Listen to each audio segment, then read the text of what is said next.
আসসালামু আলাইকুম বন্ধুরা, সবাই কেমন আছেন? আজকে চলে আসলাম একটা রেসিপি নিয়ে।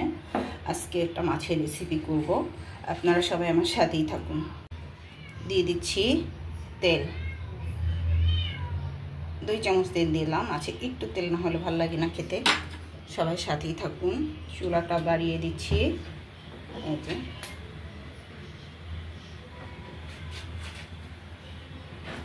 হ্যালো বন্ধুরা, সবাই কেমন আছেন? অবশ্যই কমেন্টে জানাবেন। আমি আজকে একটা মাছের রেসিপি করব। বেশিক্ষণ সময় নিব না, অল্প সময়ের মধ্যে শেষ করে দেব, কারণ বেশিক্ষণ সময় নিলে না অনেকে দেখে না ভিডিও। হ্যালো বন্ধুরা, আমি অনেকগুলো পেঁয়াজ দিয়ে দিয়েছি, আধা কাপের মতো। যেহেতু আমি পেঁয়াজ রসুন একটু বেশি খাই, তা তো আপনারা সবাই জানেন। আর আমি যেহেতু পেস্ট পেঁয়াজ এবং রসুন খাই না, এই জন্য কাঁটাটা দিয়ে দিই।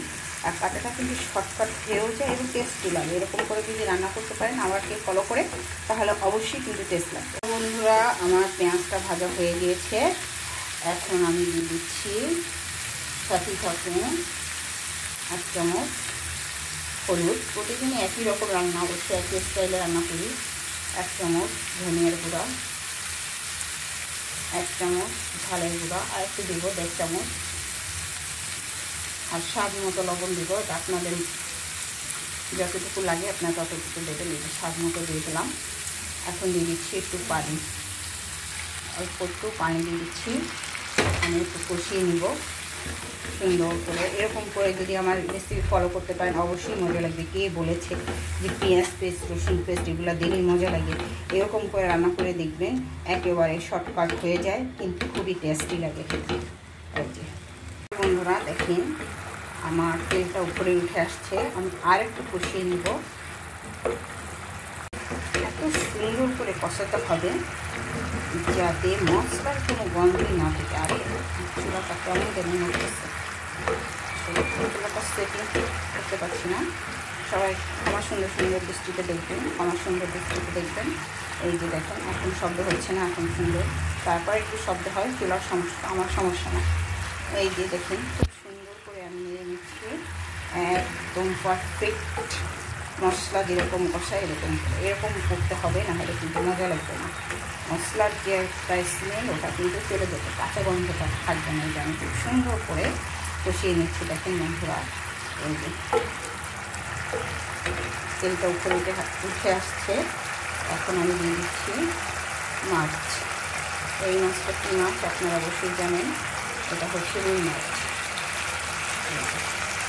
আমি এই মাছটা সুন্দর করে দিয়ে দিচ্ছি।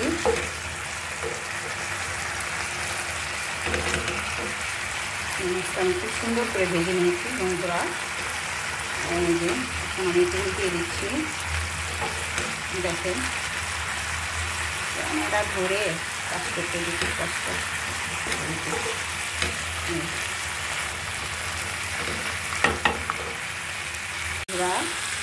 এখন আমি দিয়ে দিচ্ছি এখানে একটু পানি।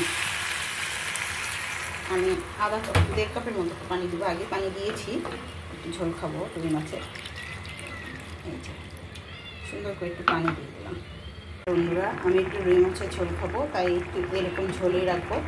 এখন আমি নামানোর সময় অবশ্যই ভাজা জিরা গুঁড়া দিয়ে দেবো, হয়ে যাবে আমার মাছ। বন্ধুরা, আমি দিয়ে দিচ্ছি এই যে ভাজা জিরার গুঁড়া, একটু নাহলে ভালো লাগবে না, যেহেতু এটা রুই মাছ। এই যে এটা হচ্ছে রুই মাছের ঝোল। তৈরি হয়ে গেল আমার রুই মাছের ঝোল। সবাই অবশ্যই আমার চ্যানেলটাকে সাবস্ক্রাইব করবেন এবং আমার পাশে থাকবেন। অবশ্যই আমাকে কমেন্ট করবেন, আমি আপনার পরিবারে চলে যাব। আপনি যদি কমেন্ট লিখে না যান, তাহলে আমি আপনার পরিবারে কী করে যাব? সবাই ভালো থাকবেন, সবার প্রতি রইল অনেক অনেক শুভেচ্ছা ও দোয়া। অবশ্যই আমার চ্যানেলটাকে সাবস্ক্রাইব করে দেবে এবং শেয়ার করে দেবেন রেসিপিটি। সবাই ভালো থাকবেন। আল্লাহ হাফিজ।